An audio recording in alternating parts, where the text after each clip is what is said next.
Black history is incredibly important to American history because Black Americans have believed in the Constitution, and we have fought for the Constitution, which Donald Trump is fighting to destroy.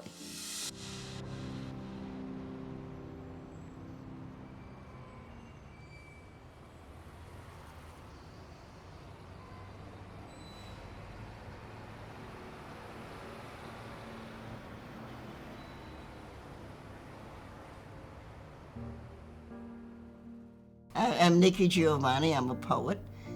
Just won an Emmy for Going to Mars, so I'm very thrilled about that. And I'm in a bad mood right now, but I'll get over it by the time this is shown. I recommend being old. I really do.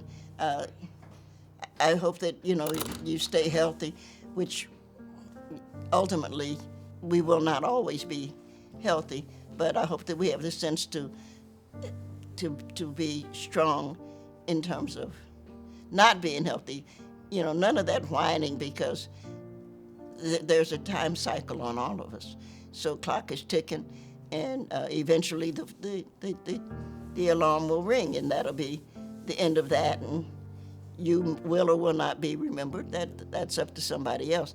Nothing has nothing to do with you, because you are now gone, and if you live on, it's because you are remembered.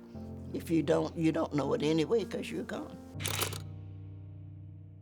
My generation was civil rights movement, and we did what needed to be done. We broke down segregation, and we gave your generation an unsegregated world, but not an unracist world. Black Lives Matter has been able to take,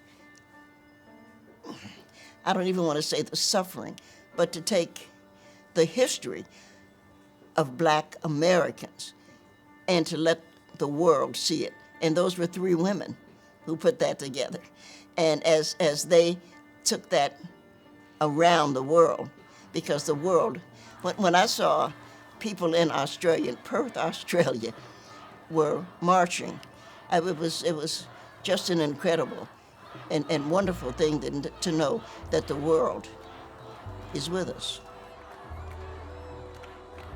And it's something that we have a duty and a responsibility to continue our struggle. What I do with my life has so much to do with my grandmother, and with sort of knowing that she is there, listening or encouraging or saying you can do it, or whatever it is that grandmothers say. It was easier to change the world than to tell our grandmothers that we couldn't. And that was our choice. I think it's important to know who you do your duty to or for. And in my case, it's very personal, because it's my grandmother who has transitioned so long ago, and yet you're never dead until you're forgotten. I wore my shirt today because I'm in a bad mood. And it says, I write banned books. And when all of this started, I really don't even know when it started. People have been evil so long you can't remember. But I remember, the first person I remember being banned was, of course, Toni Morrison, who was a good friend. And they banned Beloved. They banned Toni's book. And then they banned Alice Walker's book. Now, I know Alice, I don't hang out with Alice, but Alice is a friend. And then they banned some people I didn't know. And I was saying to Jenny, damn, how come I'm not banned?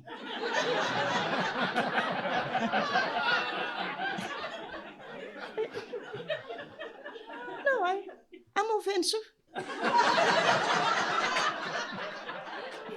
Just about that time, of course, my book on Rosa had come out, and so they banned it because they understood Rosa. They're dumbasses.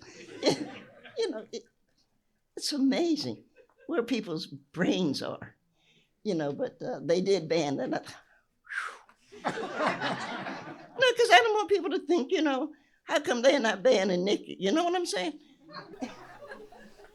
And I realized, of course, they don't know how to read poetry.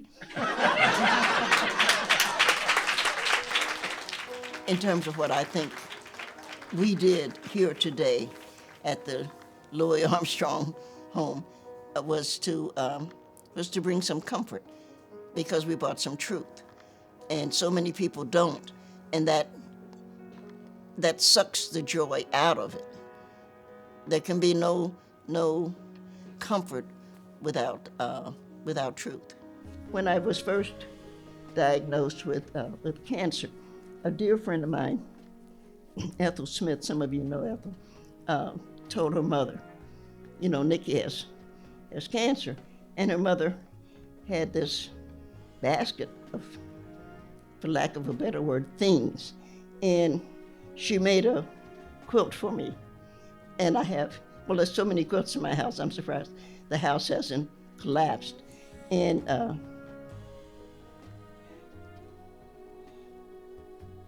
think that it was comfort. No, it wasn't comforting. I think it was healing. And there's something about a quilt. And she made it, and you can see that this is not a quilt. This is not a G's Bin quilt. This is not a quilt that's going to sell for millions or anything. This is just a homemade quilt that a friend's mother wanted to say, tell Nikki we love her.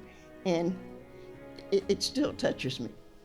And I wrote this poem called Quilts. Like a fading piece of cloth, I am a failure. No longer do I cover tables full of food and laughter. My seams are frayed, my hem falling, my strength no longer able to hold the hot and cold. I wish for those first days when, just woven, I could keep water from seeping through, repelled stains with the tightness of my weave, dazzled the sunlight with my reflection. I grow old, though pleased with my memories. The task I can no longer complete are balanced by the love of the task gone past. I offer no apology, only this plea. When I am frayed and stained and drizzled at the end, please someone cut a square and put me in a quilt that I might keep some child warm and some old person with no one else to talk to will hear my whispers and cuddle near.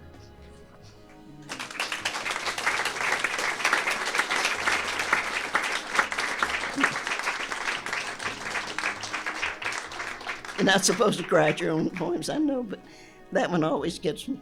At my age, you know, it's always fun to look back and remember the happiness.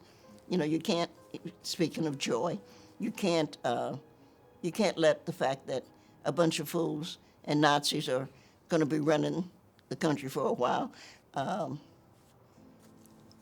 You have to still find some joy, and that's Black Americans are incredibly lucky that whatever religion or whatever it is that means to us, we always still find some joy.